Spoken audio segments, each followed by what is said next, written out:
నమస్తే welcome to Raj news closeup. ఆర్థిక వ్యవస్థను గట్టెక్కించేందుకు ఆర్బీఐ రంగంలోకి దిగింది. భారత్ను పరుగులు పెట్టించేందుకు నడుం బిగించింది. లాక్డౌన్ వేళ దేశంలో నెలకొన్న పరిస్థితులపై రిజర్వ్ బ్యాంక్ ఆఫ్ ఇండియా దృష్టి సారించింది. సంక్షోభం నుంచి గట్టెక్కే దిశగా అడుగులు వేస్తోంది. స్థిరత్వ లక్ష్యంపై ఇవాల్టి Raj news closeup.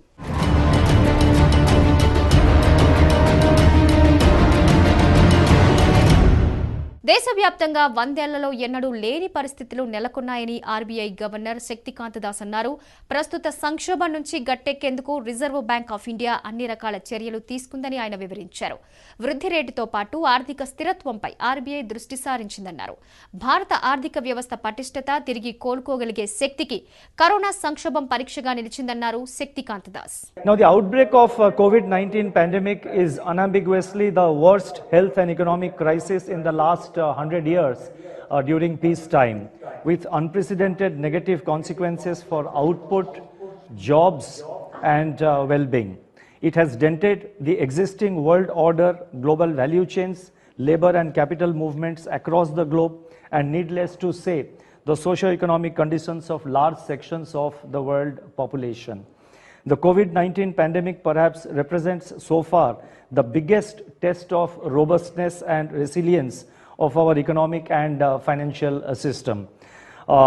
In the extraordinary circumstances that we face today, history could provide us with some useful guidance in respect of the role of central banks. Guided by the age-old wisdom summarized in Bayjort's dictum that ascribes the role of the lender of the last resort to the central bank, the Reserve Bank of India has taken a number of important historic measures to protect our financial system and support the real economy in the current crisis. While the eventual success of our policy responses will be known only after some time, they appear to have worked so far. And that gives us a lot of satisfaction, and that inspires us also to take further measures. While reiterating our intent and dedication to steer the economy through the crisis, I would like to highlight certain key aspects of our policy measures. So what I propose to do is to sort of very briefly highlight some of the measures that we have taken, some of the approaches, our broad approach during the current crisis, and with special reference to the aspect of financial stability, because as you know, the central bank, while looking after aspects of reviving growth, supporting the measures being taken by the government in terms of carrying out necessary changes and announcing necessary measures in areas that are in the domain of the Reserve Bank. But at the same time, above all, the Reserve Bank is responsible for the financial stability of the country.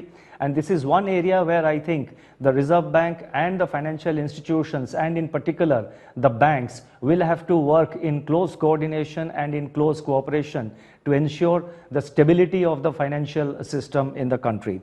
Now, let me first briefly touch upon the monetary policy measures which we have taken.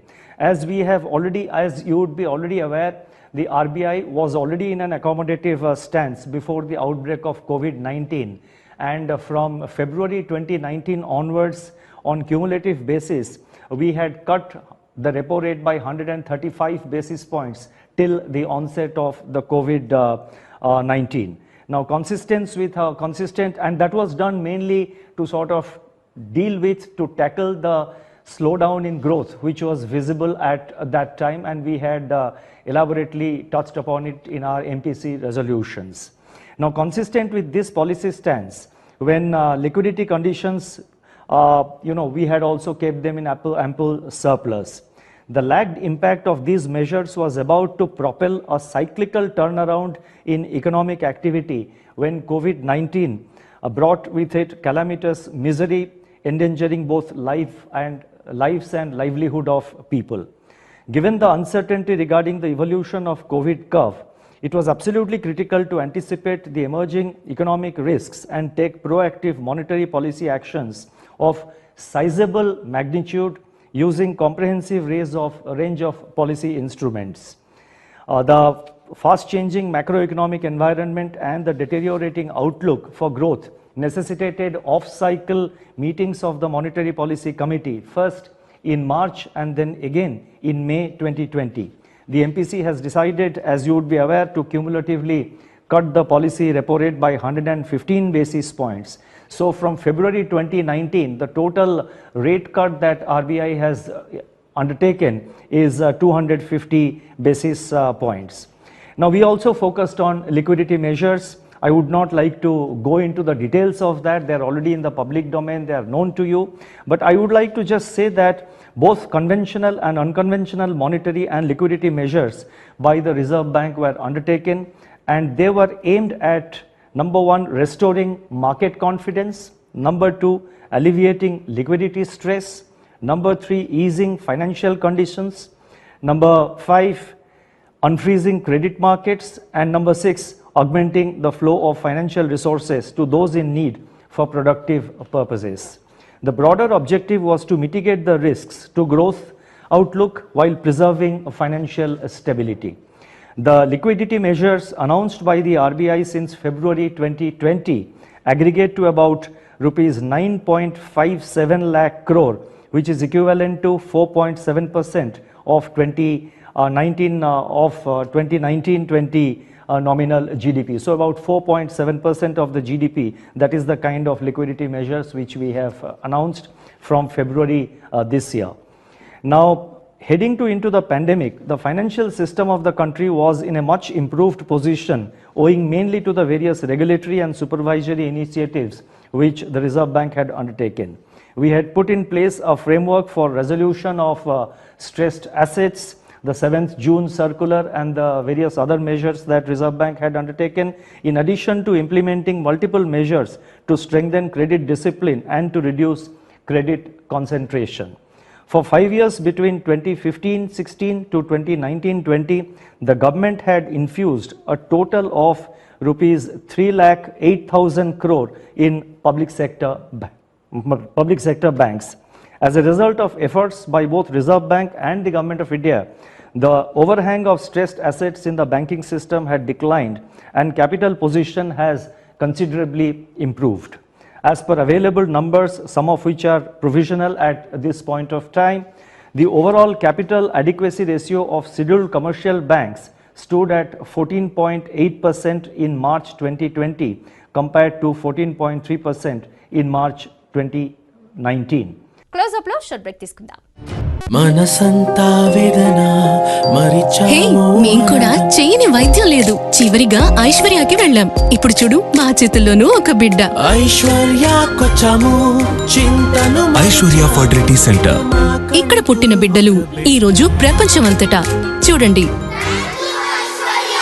COVID-19 virus లక్షణాలు: శ్వాస తీసుకోవడంలో తీవ్ర ఇబ్బంది, తరచుగా దగ్గు లేదా ముక్కు కారడం, జ్వరంతో కరోనా వైరస్ ఇన్ఫెక్షన్, బాధితుల్లో తీవ్రంగా పొడి దగ్గు, కిడ్నీ ఫెయిల్ అయి రోగి చనిపోయే ప్రమాదం, కరోనా రోగుల్లో వృద్ధులే అధికం, కండరాల నొప్పి, తలనొప్పితో బాధపడ్డం, అలసట, రోగనిరోధక శక్తి తగ్గుట, రక్తపోటు, మధుమేహం, క్యాన్సర్, ఊపిరితిత్తుల సమస్యలతో బాధపడే వృద్ధులకు కరోనా ప్రాణాంతకం.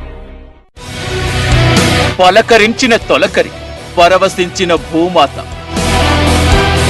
రైతన్నల్లో చిగురించిన ఆశలు, ఊపందుకున్న సాగు పనులు, ఖరీఫ్ కాలంలో నకిలీ విత్తన బెడద, పోలీసుల దాడుల్లో లక్షల ప్యాకెట్లు seize. Be alert. Welcome back.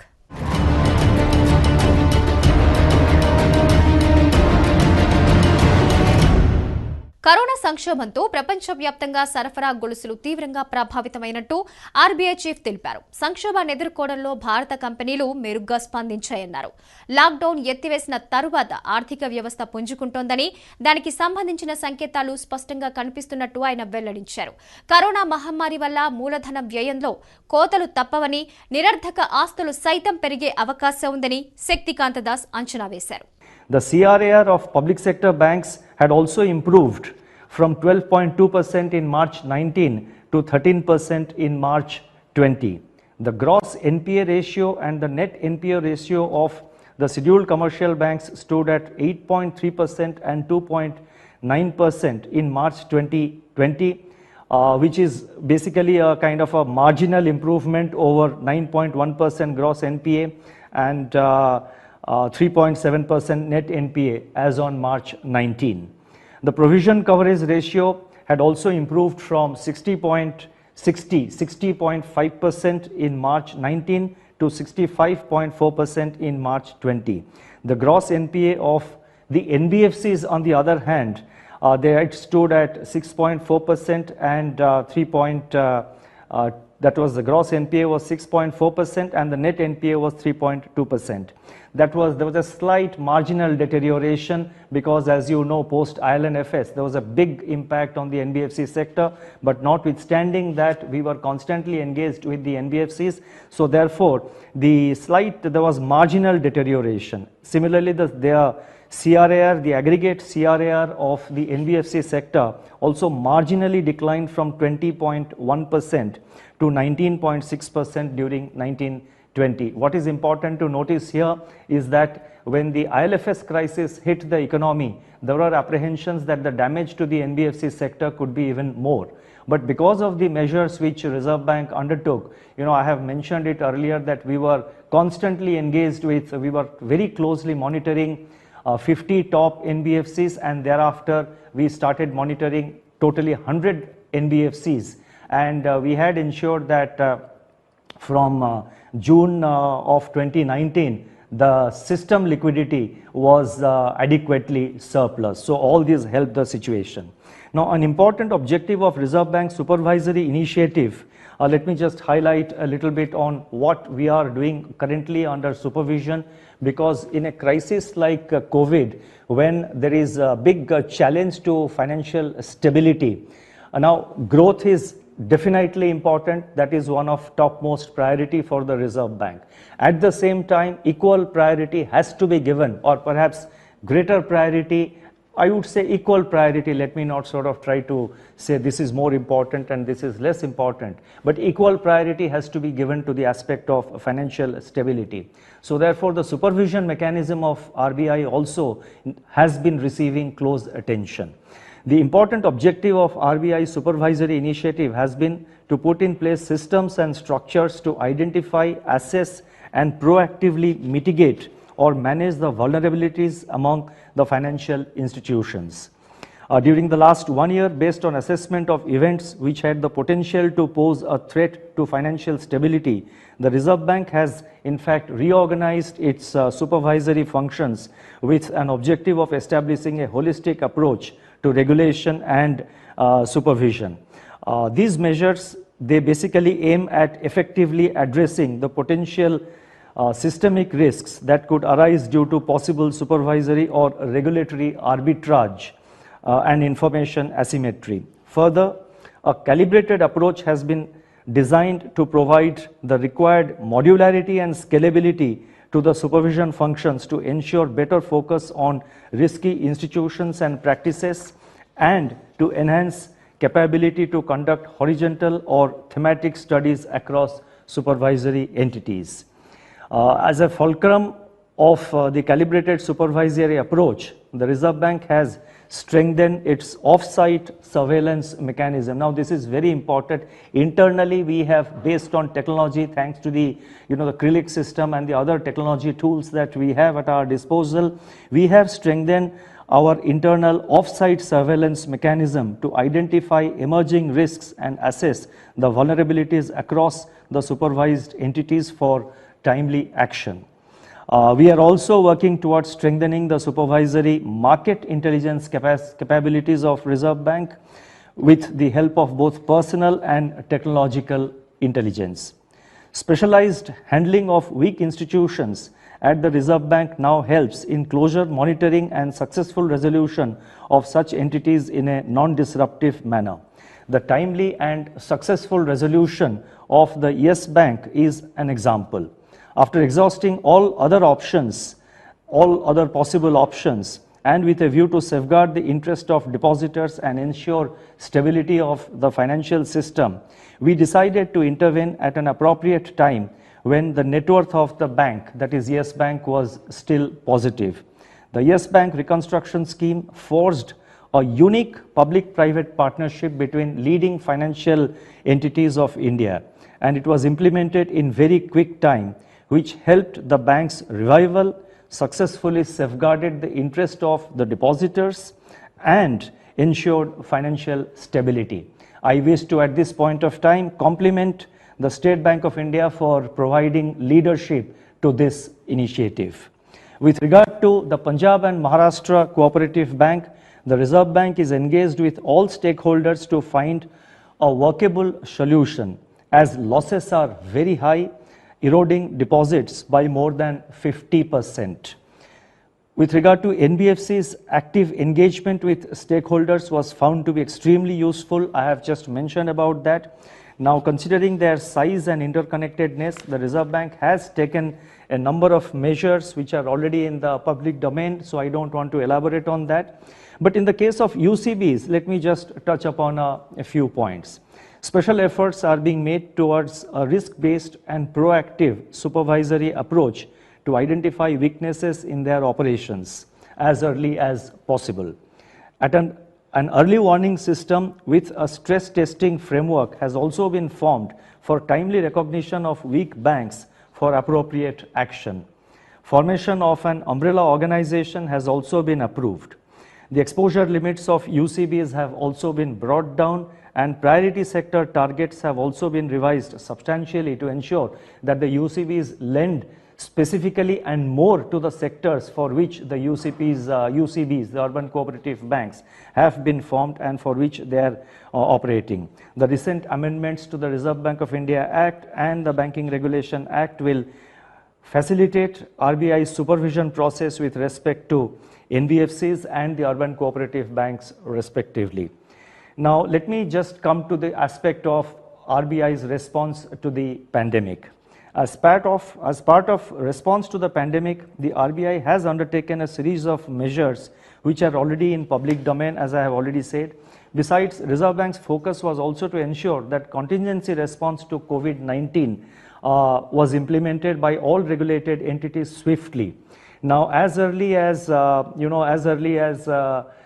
16th March, in fact, when COVID was just about setting into India, we had written to all banks and other supervised entities, financial institutions which are regulated by the RBI. We had written to them to prepare their business continuity plans and to have mechanisms and measures in place to deal with the emerging challenges. Close-up lo maro short break. ఇక్కడ పుట్టిన బిడ్డలు ఈ రోజు ప్రపంచమంతటా చూడండి. Aishwarya fertility centre. COVID-19 రాకుండా జాగ్రత్తలు. సబ్బు నీళ్లు లేదా ఆల్కహాల్ ఆధారిత హ్యాండ్ రబ్స్ తో చేతులు శుభ్రం చేసుకోవాలి. జలుబు, ఫ్లూ వంటి లక్షణాలు ఉన్నవారికి దూరంగా ఉండాలి. దగ్గు, తుమ్ము వచ్చేటప్పుడు టిష్యూ లేదా మాస్కుతో ముక్కు, నోరు కప్పుకోవాలి. మాంసం, గుడ్లను బాగా ఉడికించి తినాలి. రక్షణ లేకుండా పెంపుడు జంతువులు మిగతా జంతువులను తాకకూడదు. హెల్త్ కార్డుకు రెడ్ సిగ్నల్, హెల్త్ ఇన్సూరెన్స్ కు గ్రీన్ సిగ్నల్. అటకెక్కిన ఆరోగ్యశ్రీ సేవలు, బలిపీఠంపై ప్రజల ప్రాణాలు. टेस्ट भी नहीं कर रहे आप, आपको टेस्ट करो बोल के हर चीज आप वो भी नहीं कर रहे, आप कुछ भी नहीं कर रहे आप. చేతులెత్తేసిన అధికారులు, మొద్దు నిద్రలో పాలకులు. ప్రైవేట్ హాస్పిటల్లో లక్షలు ఈ రోజు కార్పొరేట్ హాస్పిటల్లో దోచుకుంటున్నటువంటి పరిస్థితి ఉంది. వాటి మీద వైద్య సిబ్బంది కావచ్చు, దానికి సంబంధించినటువంటి డిపార్ట్మెంట్ కానీ ఎక్కడ కూడా పర్యవేక్షణ లేదు. రోగం వస్తే అంతే సంగతులా? ఎందుకీ నిర్లక్ష్యం? ప్రతి ప్రైవేట్ హాస్పిటల్లో కోవిడ్ కేసులకు 10 లక్షలు, 15 లక్షలు, 20 లక్షలని ప్యాకేజీలు ప్రకటిస్తున్నాయి. ఈ ప్యాకేజీలను తొలగించి ఆరోగ్యశ్రీ వర్తించేలా చూడాలని ప్రభుత్వాన్ని కోరుతున్నారు. వైద్యమో పాలక.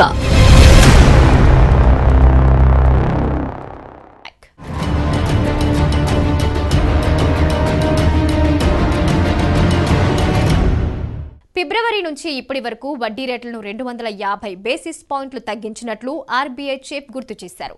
మార్కెట్లో విశ్వాసం నింపేందుకు ద్రవ్య లభ్యత పెంచే దిశగా అనేక నిర్ణయాలు తీసుకున్నామని తెలిపారు. ఆర్థిక వృద్ధిని వీలైనంత త్వరగా పరుగులు పెట్టించడమే తమ లక్ష్యమన్నారు శక్తికాంత దాస్. యెస్ బ్యాంక్ కుంభకోణంలో స్పందించిన తీరే ఆర్థిక స్థిరత్వాన్ని సాధించే దిశగా ఆర్బీఐ తీసుకుంటున్న చర్యలకు నిదర్శనమని వివరించారు. All entities were advised all entities including banks were advised to assess the impact of COVID-19 on their balance sheet, asset quality and liquidity, and take immediate contingency measures to manage their risks, and that we did in March 16th. Now, as the lockdown has obstructed our on-site supervisory examination to an extent, we are further enhancing our off-site surveillance mechanism, and the objective of the off-site surveillance mechanism is to smell the distress, if any, and be able to initiate preemptive actions. This requires use of market intelligence inputs on an ongoing engagements with financial institutions on possible or potential vulnerabilities. The off-site assessment work, which takes into account macro and micro variables, is more analytical and forward-looking and aimed at identifying vulnerable sectors, borrowers, as well as supervised entities. While multi-pronged approach adopted by the Reserve Bank has provided a cushion from the immediate impact of the pandemic on banks, the medium-term outlook is uncertain and depends on COVID-19 curve. Policy action for the medium term would require a careful assessment, and this is very important. Policy action for medium term would require a careful assessment of how the crisis unfolds. Building buffers and raising capital, I repeat, building buffers and raising capital will be very crucial, not only to ensure credit flow, but also to build resilience in the financial system. We have very recently, that is on 19th June and again on 1st July, advised all banks and NBFCs that to sort of analyze and do COVID stress test and analyze the impact of COVID-19 on their balance sheet, asset quality, liquidity, profitability, and capital adequacy for the financial year 2020-21 and also for the next year. Based on the outcome of such stress testing, banks and non-banking financial companies have been advised to work out possible mitigating measures, including capital planning, capital raising, and contingency liquidity planning, among others. The idea is to ensure continued credit supply to different sectors of the economy and maintain financial stability. So essentially what we are saying is that every financial institution, and in particular the banks, they have to do a COVID stress test, and I'm aware that many of the banks have already initiated this exercise, and each bank is expected to undertake this COVID stress test, identify what kind of vulnerabilities they have, what kind of challenges they are likely to encounter, identify the vulnerable points, and raise capital in time. I think that is very crucial at the moment, and that is something which the banks are expected to give topmost priority, and I'm aware that many banks have already started this process. Now, going forward, there are certain stress points in the financial system which would require constant regulatory and policy attention to mitigate the risks. It is not just regulatory and policy monitoring, or that it's not only sufficient that the RBI is vigilant and watchful. It is equally or perhaps more important that the banks and other financial institutions are even more watchful of the emerging vulnerabilities and the challenges. The economic impact of the pandemic due to lockdown and anticipated post-lockdown compression in economic growth may result in higher non-performing assets and capital erosion of the banks. A recapitalization plan for public sector banks and private sector banks has therefore become absolutely necessary. While NBFC sector as a whole may still look resilient, the redemption pressure on NBFCs and mutual funds also need close monitoring. Increasing share of bank lending to NBFCs and the continuing crunch in market-based financing faced by NBFCs and HFCs also needs to be watched very carefully. Now, while I said that, the key takeaway here is not just that there is possibility of increasing vulnerability or that there is possibility of rising NPAs. That is something which is evident, it is obvious. When a natural calamity happens, when there is flood, when there is cyclone, when there is disruption due to natural calamity or other such incidents, naturally the repayment activity, the repayment behavior or the repayment capacity of certain borrowers get impacted, and that does impact the NPA position of banks. So in a situation like COVID-19, naturally there will be some consequences for the NPA position of the banks. But what I would like to emphasize here is that this is not really the key takeaway. This is obvious. The key takeaway from what I am saying is how we as a system, how the banks and other financial entities deal with this challenge, how they respond to this challenge. In such situations, as I have already said, I think it's become a lot more important that the banks will have to improve their governance. The banks will have to sharpen their risk management skills, and the banks will have to raise capital in an anticipatory basis instead of waiting for a situation to arise in advance, and proactively it is necessary banks, both public sector and private sector banks, build up adequate capital buffers. So this is the takeaway. The key takeaway is not that there could be rise in NPA. The key takeaway is how the banks are responding. The key takeaway is the need, as I said, to focus more on governance, focus more on risk management, and focus more on raising capital and building up buffers. The global financial crisis of 2008 and 9 and the COVID-19 pandemic have in fact dispelled the notion that tail risks to the financial system will materialize only rarely. The probability disruption of risk events has much fatter tails than we think. Shocks to the financial system, dubbed as once in a lifetime events, seem to be more frequent and even more frequent than once in a decade. Accordingly, the minimum capital requirements, and this is again I am reiterating this point because of its importance. Accordingly, the minimum capital requirement of banks which are calibrated based on historical loss events may no longer be considered sufficient enough to absorb the losses. ఇప్పటి వరకు RBI తీసుకున్న విధానపరమైన నిర్ణయాలు సత్ఫలితాలే ఇచ్చాయి. దీంతో ఆర్థిక స్థిరత్వమే లక్ష్యంగా reserve bank of India ప్రయత్నిస్తోంది. ఇది వాటి రాష్ news closeup. Stay tuned to రాష్ న్యూస్.